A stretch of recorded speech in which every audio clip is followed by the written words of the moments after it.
Bonjour à tous. Donc, mon collègue Denis Gérat, qui est paléontologue africaniste, et moi-même, qui m'intéresse plutôt aux traces et à la taphonomie, j'aimerais aborder aujourd'hui avec vous la question des relations en fait, entre les grands mammifères et les premiers groupes humains au Maghreb, et plus particulièrement au Maroc, avec les exemples des sites anciens de Casablanca. Alors, les sites les plus anciens du Maghreb se trouvent en fait en Algérie, avec notamment les sites de la formation d'Ain Manèche, où on trouve, pour des sites du Pléistocène inférieur, une faune très riche, associée à des industries anciennes donc des sites du Pléistocène inférieur. On trouve aussi des sites très anciens sur tout le long du littoral atlantique marocain, avec notamment un site du tout début de cette période, c'est le site de Al Al-Ourlam, qui date de 2,5 millions d'années, et où on a retrouvé une très grande faune, beaucoup de mammifères, très riches et variés, mais sans industrie ni reste humain. Pour le moment, au Maghreb, les premiers restes humains ont été découverts dans le site de Ternifine, qui date aux environs de 1 million d'années.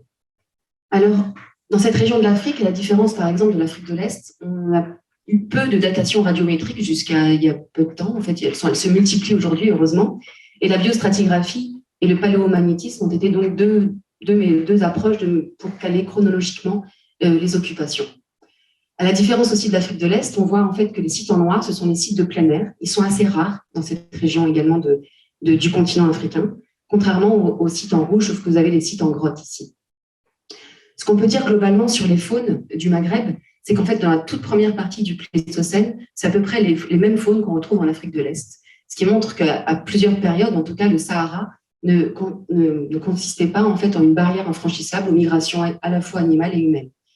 Et c'est seulement à la fin du Pléistocène moyen, mais surtout au Pléistocène supérieur, que les faunes du Maghreb vont s'individualiser des restes des autres faunes du continent pour en fait avoir des faunes particulières qui vont devenir endémiques à cette région de l'Afrique. Et on va avoir l'arrivée de nouvelles espèces en rouge ici sur ce schéma, notamment des espèces eurasiatiques, avec par exemple le rhinocéros de prairie, le sanglier ou encore les cervidés.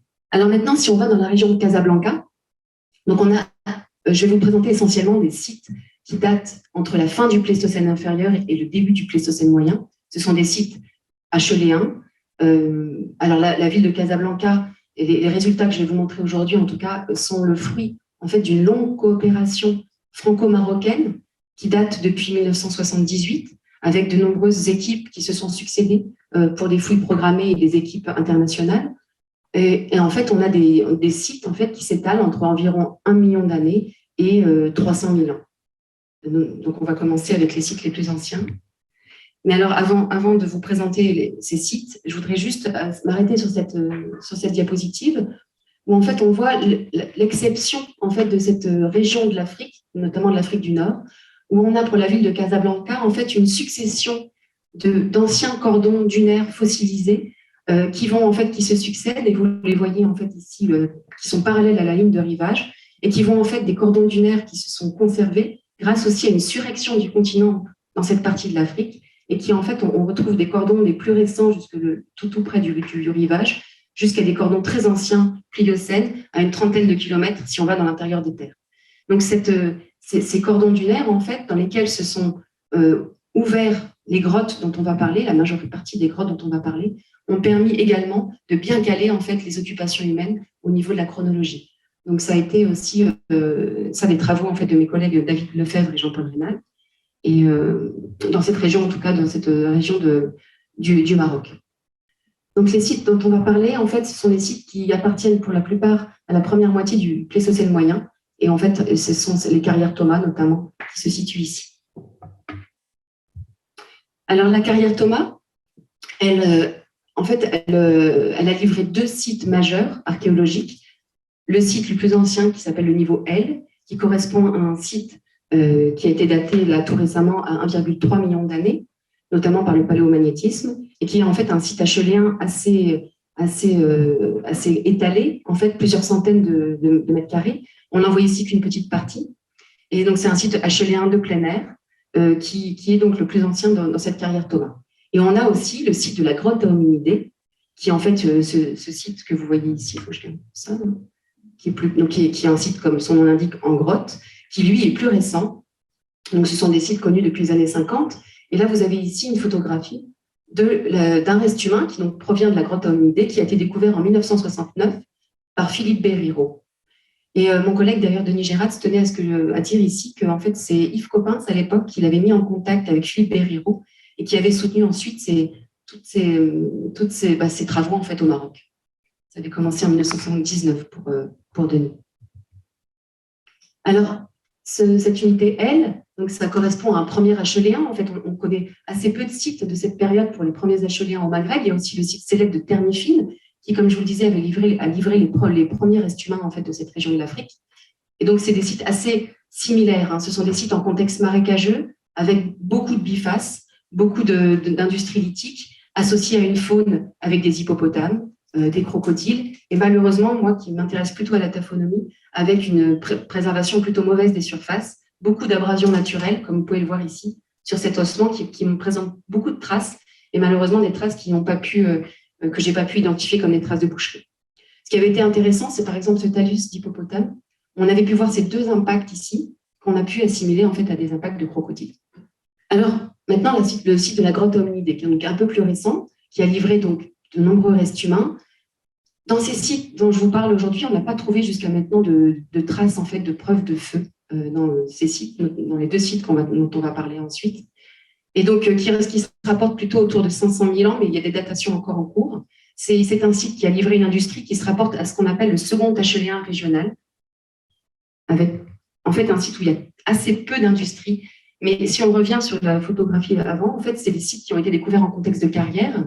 C'est vrai que je ne vous ai pas dit, mais en fait, ces carrières, en fait, dans le sud de la ville de Casablanca, ont été ouvertes pour la plupart à l'époque de la construction du port de Casablanca. Donc, c'est des grosses carrières, et c'est en fait ces fronts de carrière qui ont ouvert dans ces cordons dunaires dont je vous parlais, d'anciennes grottes marines, et dans lesquelles on a découvert ces restes archéologiques. Donc, la grotte hominidée, ça fait partie de ces sites qui ont été découverts grâce à ce front de carrière qui coupe cette grotte, en fait, aujourd'hui, de façon longitudinale. Et on se trouve ici, en fait, dans le fond de la grotte. Donc, il y a assez peu d'industrie qui se rapportent quand même à un acheléen, ce second acheléen régional dont je vous parlais, avec très peu de bifaces et quelques industries assez rares. Par contre, c'est dans ce site qu'on a trouvé le plus de restes humains dans ces sites de Casablanca. On en compte environ plus d'une dizaine aujourd'hui. Des restes, à la fois des restes, comme vous le voyez ici, mandibules, des restes de la tête, mais il y a aussi des restes post-crâniens. Alors, cette mandibule, c'est celle qui a été découverte en 1969. Puis, en 2008, il y a eu cette mandibule que vous voyez ici, d'un assez vieil individu. Et puis, l'année d'après, en 2009, on a découvert au contraire cette mandibule d'un très jeune individu qui est à peu près âgé de 3 ans. On voit encore les dents qui sont incluses dans la mandibule ici. Donc, pour l'instant, l'étude est encore en cours pour l'étude paléoanthropologique. Mais ces restes, pour l'instant, sont plutôt attribués en fait à l'espèce Homo rhodesiensis. Alors, dans le site, à une centaine de mètres, en fait, il y a une autre carrière qui s'appelle la carrière d'Oulad Hamida, où là, on a découvert un autre site à peu près contemporain de la grotte hominidée, c'est le site de la grotte des rhinocéros. Ce site de la grotte des rhinocéros, il a été aussi découvert, comme vous le voyez ici, avec le front de carrière, mais là, le front a coupé transversalement la grotte. On ne sait pas où est l'entrée de cette grotte. Donc, c'est assez particulier, hein, le contexte des fouilles de ces sites en front de carrière. On a tout de suite la stratigraphie, mais on n'a pas de fouilles en plan, en fait, de ces sites-là. Donc, au niveau spatial, c'est assez limité. À l'inverse de la grotte hominidée, on a découvert un seul reste humain, cet incisif que vous voyez ici. Et en revanche, également une faune très riche, on va y revenir ensuite. Et avec, effectivement, ce site est assez unique sur tout le continent africain, mais même au niveau mondial, du fait de la grande accumulation de restes de rhinocéros dans cette grotte. Alors, des datations ont été effectuées par des membres de mon équipe de mon laboratoire, avec deux ensembles stratigraphiques, un ensemble supérieur autour de 500 000 ans et un ensemble inférieur, plus ancien, qui serait daté autour de 700 000 ans.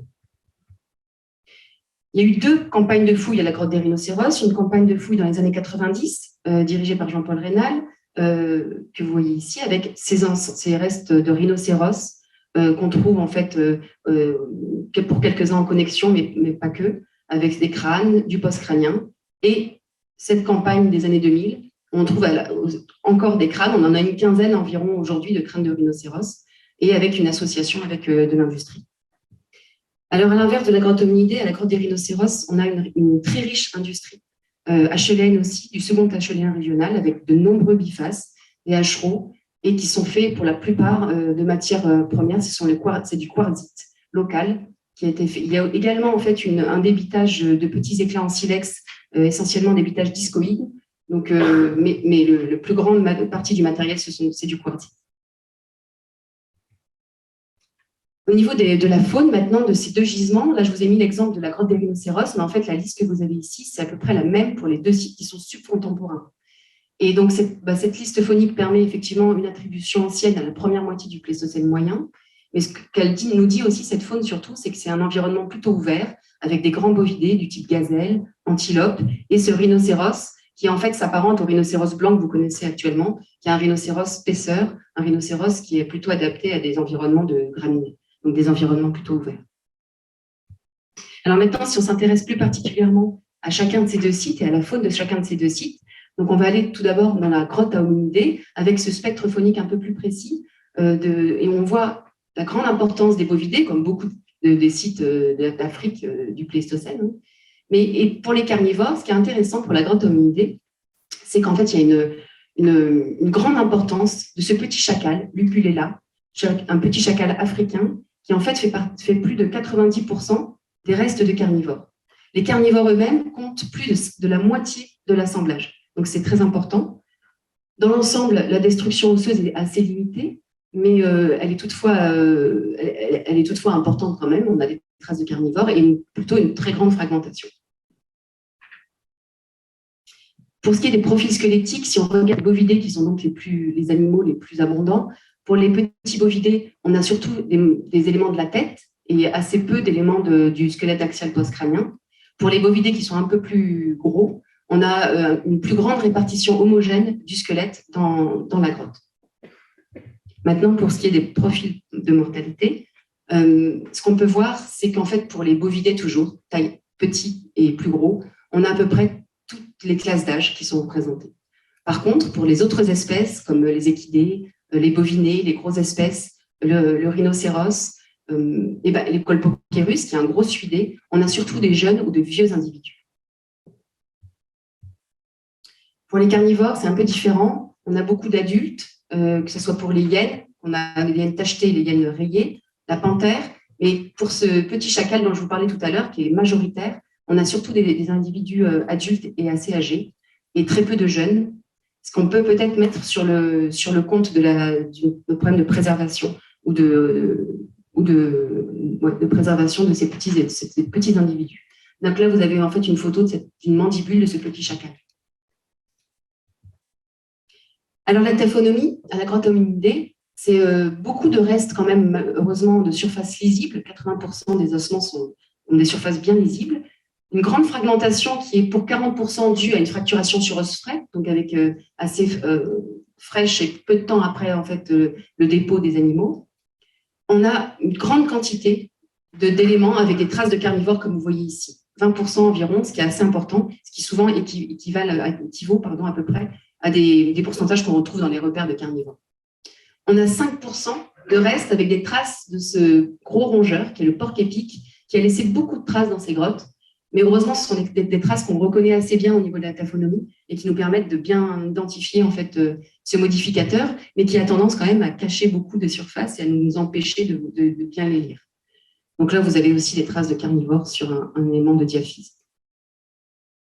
Et donc, la particularité, c'est qu'en fait, sur je ne sais plus combien plus de 10 000 restes que j'ai pu étudier dans ce gisement, je n'ai pas pu voir un seul élément avec des stries de boucherie avérées dans ce site. Donc ça, c'était un point important. Grâce en fait au tamisage, on a pu décompter un très grand nombre de coprolites, comme vous voyez ici. Je ne sais pas si vous savez ce que c'est. C'est des fesses fossilisées, les coprolites. Donc là, il y en a beaucoup, 400 à peu près. Beaucoup aussi de petits éléments semi-digérés, qui sont aussi des éléments qui nous permettent de dire qu'on est quand même en contexte, sans doute, de repères de carnivores. Alors, comme vous le voyez, ces coprolites, vous avez des exemples ici en photo. Ils sont de tailles variées. Donc, on a toutes les tailles de coprolites, des plus gros, comme celui-ci, à des plus petits, qui sont très certainement plutôt à assimiler avec le chacal. Donc, différents types de coprolites, différentes tailles de coprolites, donc qui montre plutôt une occupation par des carnivores variés de cette grotte. C'est la même façon pour en fait les dimensions des traces de dents on les a mesurées, les dimensions des traces de dents observées sur les ossements.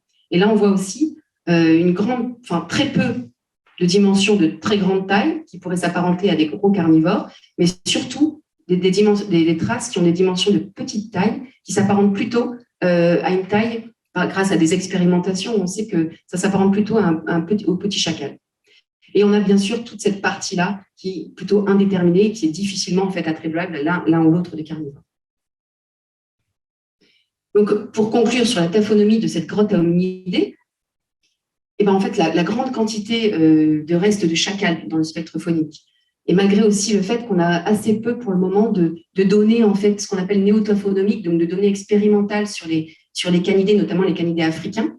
Mais toutefois, en fait, cette grande quantité de chacal, mais également aussi toutes ces traces de dents qu'on a pu observer de petites dimensions, les petits coprolites associés et le fait qu'il y ait beaucoup de gazelles, nous permet de conclure à un impact assez important en fait, de ces petits canidés sur l'assemblage. Et donc, peut-être parler de contexte en repère de carnivores variés, mais surtout de repères de carnivores de chacal.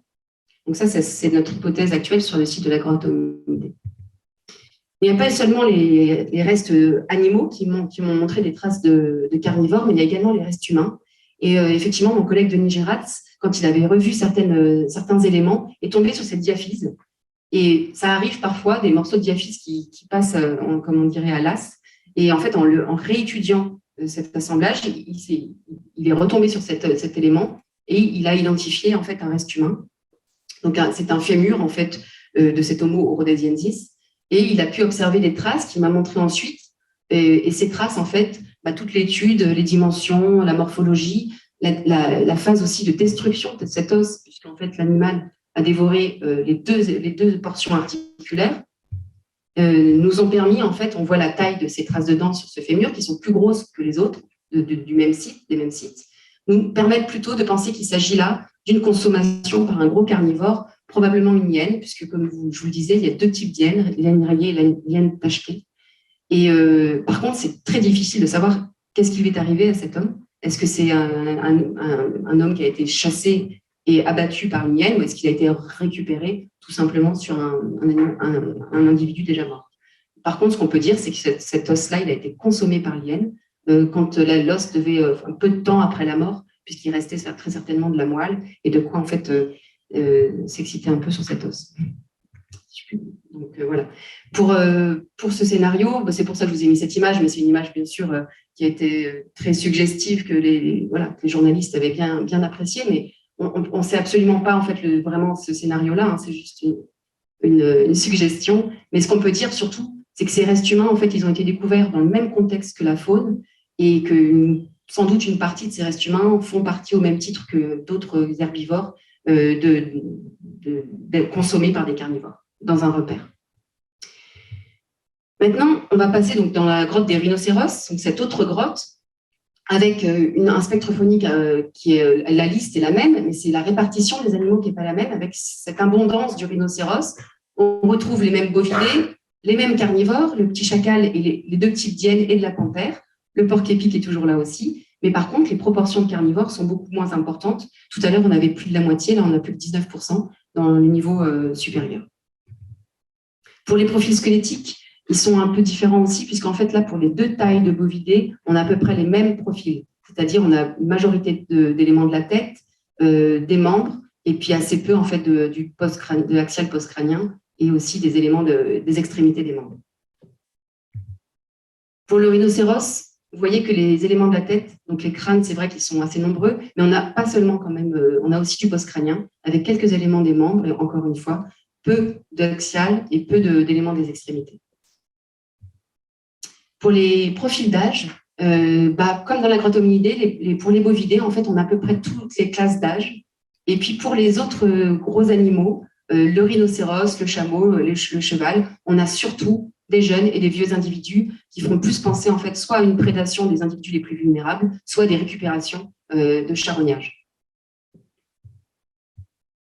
Pour la taphonomie de la grotte des rhinocéros, elle est aussi également différente, puisque là, on voit donc le pourcentage de carnivores est moindre, mais le pourcentage des traces de carnivores sur les ossements est également bien moindre, puisqu'on passe de 20 à entre 6 et 9%. On a toujours le porc-épic, là vous le voyez ici, les traces d'incisives du porc-épic sur cet élément. On a aussi donc cet os-là, par exemple, qui a été ouvert de façon sur os frais pour récupérer la moelle, mais quand on a regardé le contexte de la pièce de l'autre côté, on a pu voir ces petits éléments qui sont en fait des traces de dents de petits carnivores qui s'apparentent plutôt au chacal, donc un élément qui a été ouvert pour la moelle, mais pas par les hommes, mais par les carnivores. On retrouve beaucoup moins de coprolites, beaucoup moins d'os semi-digérés, et la grande différence, en fait, c'est dans ce site-là, l'identification de stries de boucherie. Alors, au niveau des marques anthropiques, par exemple, on a ici un éclat, un enlèvement en fait conchoïdal, comme on appelle, qui résulterait d'une percussion anthropique pour récupérer la moelle sur cet os-là.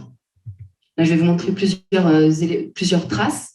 Alors, dans ce site de la grotte des rhinocéros, on n'a pas seulement des traces anthropiques au niveau des stries, mais on a aussi des stries d'abrasion naturelle, soit du charriage, soit du piétinement. Et là, je vous ai mis un exemple d'un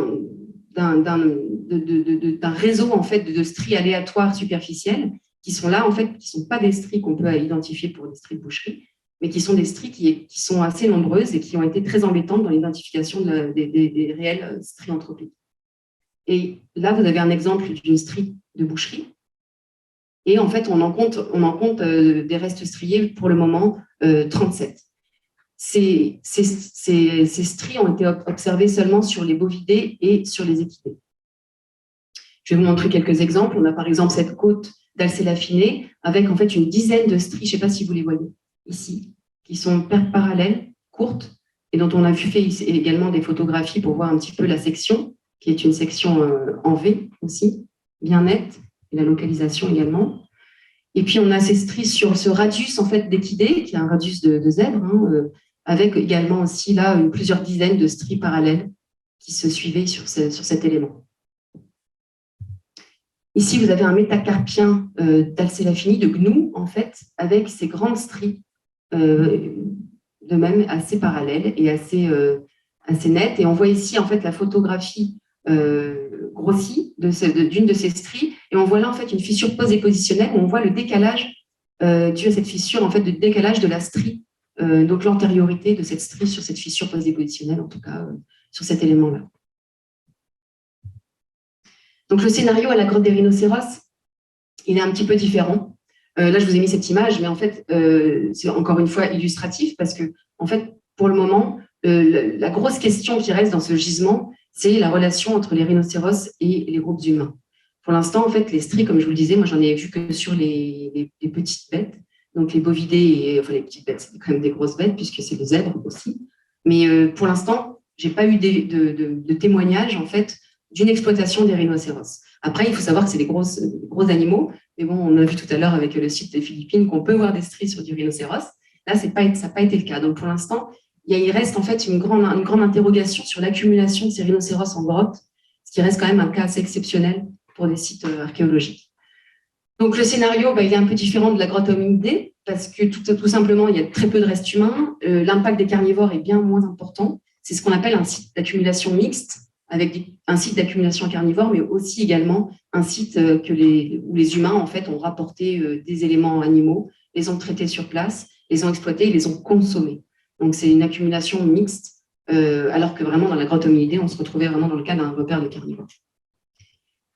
Donc, pour conclure, en fait, ce qu'on peut dire, en fait, c'est qu'avec l'émergence des comportements de l'acheléen, on va avoir en fait de nouveaux comportements émerger, notamment par exemple ces comportements qu'on peut voir à la grotte des rhinocéros, d'une exploitation des animaux in situ dans un site d'habitat, avec le transport de certains éléments du lieu soit d'abattage, soit de récupération du charognage jusqu'au site d'habitat. Donc en fait une exploitation différente du territoire, un peu plus maîtrisée des comportements, avec en fait un transport et une consommation différée, on va dire, de la matière animale. Donc, c'est des comportements intéressants qui se retrouvent assez anciennement, mais là, c'est le témoignage le plus ancien en Afrique, c'est à 700 000 ans pour la grotte des rhinocéros. Voilà. La plupart des sites de cette période-là en Afrique, sur le continent, sont des sites de plein air, avec une consommation différente en fait, des animaux par les groupes humains. Voilà. Moi, je vous remercie pour votre attention.